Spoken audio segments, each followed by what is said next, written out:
नमस्कार, स्वागत है आपका हमारी खास पेशकश में। मैं हूं विवेक मित्तल और पेटीएम पर लगातार पिछले हम देख रहे हैं कि 2 महीने से लगातार खबरें बनी हुई हैं, लेकिन इस खबरों में डेली कुछ ना कुछ चेंज हो जाता है। लेकिन इस बार आरबीआई गवर्नर ने जो स्टेटमेंट दिया उसमें पेटीएम को तो राहत नहीं मिली है, लेकिन फिनटेक कंपनियों के लिए कुछ हद तक राहत की बात है। आरबीआई गवर्नर ने एक इंटरव्यू में कहा कि पेटीएम मामले में अन्य फिनटेक कंपनियों को घबराने की जरूरत नहीं है। पेटीएम ने चूंकि नियमों का पालन नहीं किया, इसलिए उसके खिलाफ कार्रवाई हो रही है।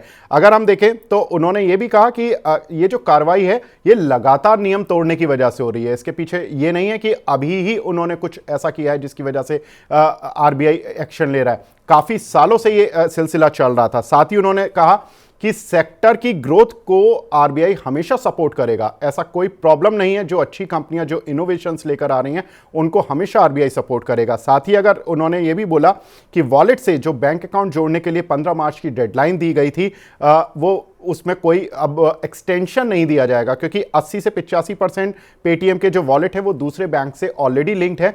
जो बाकी 15% है उनको भी दूसरे बैंकों से लिंक करना ही होगा, क्योंकि पेटीएम बैंक पर जो बैन है वो अब यहां पर कार्यरत होता हुआ दिखाई देगा। साथ ही अगर देखें तो उन्होंने ये भी कहा कि एनपीसीआई जो कि national payment corporation of India है, उसका फैसला कि पेटीएम पेमेंट ऐप जारी रखना है या नहीं रखना है, ये उसका ही फैसला रहेगा। इसमें आरबीआई का कोई हस्तक्षेप नहीं होगा। तो ये एक बड़ा इंपॉर्टेंट एक्शन होगा कि क्या ये ऐप जारी रहेगा या नहीं रहेगा। एनपीसीआई भी अब मामले में बीच में उतरती हुई दिखेगी।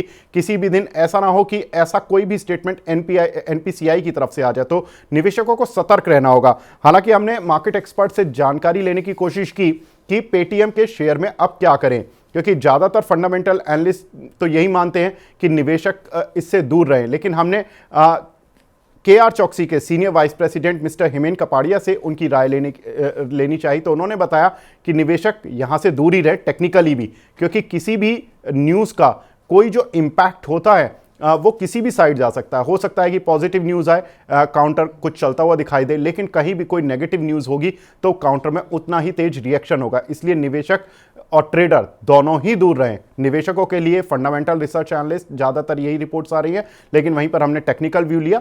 कपाड़िया जी हैं, उनका ये व्यू है कि इस शेयर से अभी दूर रहें। तो फिलहाल इस पेशकश को यहीं पर समाप्त करते हैं। नमस्कार।